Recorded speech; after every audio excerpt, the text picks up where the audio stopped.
Herkese merhaba, yeni videoma hoş geldiniz. Biliyorsunuz son zamanlarda Avusturya'da yaşamla alakalı bayağı bir video çektim. Ve 2 hafta önce de Avusturya'da yaşamanın eksilerinden bahsetmiştim. Bu videoda da Avusturya'da yaşamanın artılarından bahsedeceğim. O kadar negatif şeyden bahsettik, biraz da pozitif şeylerinden bahsedelim. Beni eğer ilk defa izliyorsanız ve özellikle yabancı dillere ilgi duyuyorsanız lütfen kanalıma göz atın, diğer videolarıma göz atın.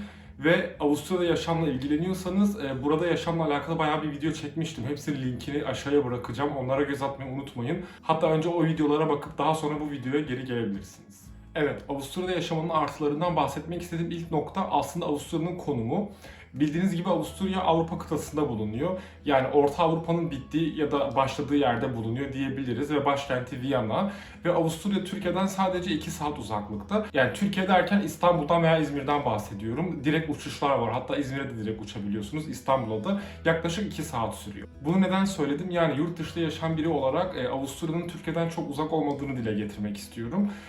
Tabii nerede olduğunuza bağlı. Hani bir Yunanistan, Bulgaristan çok daha yakın bize ama eğer Amerika'da yaşıyorsanız, Amerika Birleşik Devletleri'nde veya herhangi bir Asya ülkesinde yaşıyorsanız mesela Uzak Doğu'da, Japonya'da, Kore'de falan Türkiye'ye gelmesi çok daha zor biliyorsunuz. Hem biletler daha pahalı hem yolculuk çok daha uzun sürüyor. Tabii ki cüzdanınızın el verdiği sürece gelişi güzel bir bilet alıp Türkiye'ye her an gelebilirsiniz. Bir anda karar verebilirsiniz.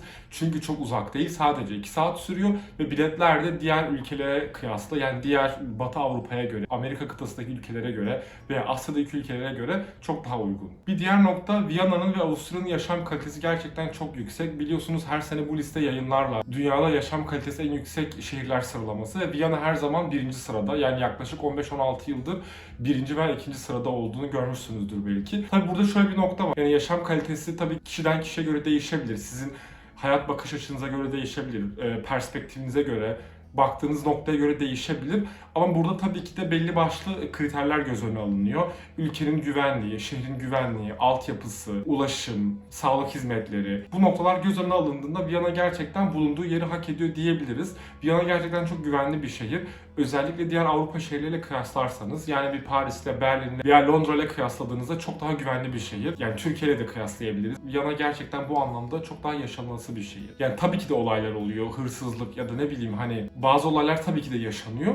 Ama bu oran birçok ülkedekine göre çok daha az, çok daha düşük diyebiliriz. Bir örnek verebilirim. Mesela birkaç ay önce beni Londra'dan arkadaşım ziyarete gelmişti ve biz şehir merkezinde Viyana'da yürüyorduk ve bir parkın içinden geçmemiz gerekiyordu. Arkadaşım bana dedi ki burası güvenli mi dedi. Dedim nasıl yani güvenli mi? Londra'da olsak böyle bir yerden bu saatte geçemezdik dedi. Saat akşam 10-10.30 falandı. Birçok evsiz var dedi. Uyuşturucu etkisi altında olan çok insan bulunurdu dedi. Mesela Londra'da olsaydık dedi. Yani saldırıya uğrayabilirdik dedi. Kapkaç olabilirdi ya da gasp olabilirdi falan. Hani bu tarz şeylerin Viyana'da yaşanması gerçekten çok daha düşük bir ihtimal. Özellikle merkezdeyseniz çok daha güvenli yani. Avusturya sosyal bir devlet. Çalışan herkesin hakkını gerçekten çok güzel veriyor. Hatta bazı meslek grupları çok daha iyi kazanıyor diyebiliriz. Örneğin bahşiş kültürü çok fazla olduğu için garsonlar çok iyi para kazanıyorlar. Yani bir garsonun haftada 40 saat çalışan bir garsonun maaşı yaklaşık 1200-1300 euro ise net eline geçen. Bahşişlerle beraber bu 2000 eurodan fazla olmuş olabiliyor. Hatta 2500'ü 3000'i bile bulabiliyor yani bahşişlerle beraber. Full time dediğimiz işler yani tam zamanlı işler 40 saat oluyor genelde. Ya 38,5 ya da 40 saat oluyor. Yani masa başı işler. Benim işim de mesela bunlardan bir tanesi. Bir diğer nokta Avusturya'nın gerçekten çok multikültürel bir yer olması. Her dilden, her ırktan, her kültürden insana denk gelebiliyorsanız, siz de benim gibi bu tarz şeylere çok ilgi duyan biriyseniz Viyana gerçekten çok güzel bir yer. Yani bu konuda çok doyurucu ve size çok hitap edebiliyor gerçekten. Ben mesela yabancı dilleri çok seviyorum. Atıyorum Korece'ye başladım. Kore'de arkadaş edinmek hiç zor olmuyor. Kore restoranları bulabiliyorsunuz, Kore marketleri bulabiliyorsunuz, restoranlar, mekanlar bulabiliyorsunuz. Oralara gidip insanlarla tanışabiliyorsunuz, o dili geliştirebiliyorsunuz. Yani bu konuda gerçekten çok fazla fırsat sunuyor şehir size. Farklı mutfakları tanıyabiliyorsunuz, farklı kültürleri tanıyabiliyorsunuz ve bu sizi tabii ki de çok daha hoşgörülü bir hale getiriyor. Çok daha açık görüşlü bir hale getiriyor. Yani bakış açınızı gerçekten çok fazla genişletiyor. Ufkunuzu çok genişletiyor. Artık her olaya şey gibi bakıyorsunuz böyle. Öyle mi? Hani mesela bundan 10 sene önce birisi söylemiş olsa daha çok şaşıracağınız bir olaya bu kadar farklı kültür ve insan tanıdıktan sonra daha ılımlı bakabiliyorsunuz yani. Avusturya'da yaşamanın bir diğer güzel noktası ise buranın gerçekten çok kültür dolu bir şehir olması.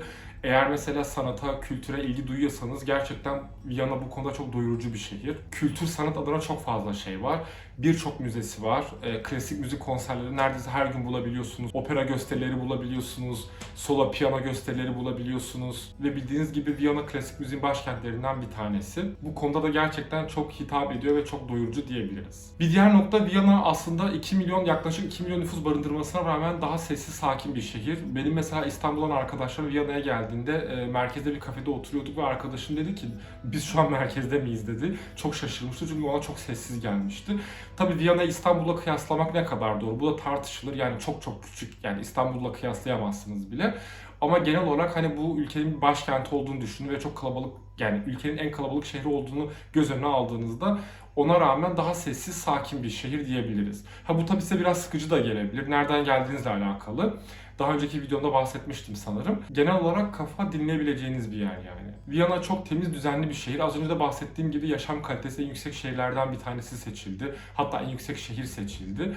Ve bunun hakkını gerçekten birçok konuda veriyor. Ülkede çok fazla park var, çok fazla yeşil alan var. Yani iş stresinde bile, öğle arasında bile çıkıp gidip nefes alacağınız çok fazla mekan sunuyor şehir size. Hafta sonları temiz hava almak istiyorsanız, yürüyüş yapmak istiyorsanız birçok seçeneğe ulaşabiliyorsunuz. Önceki videomda burada yaşamın eksilerinden bahsederken Almancanın zorluğundan bahsetmiştim. Ama bu videomda ise aynı konunun artısından bahsetmek istiyorum.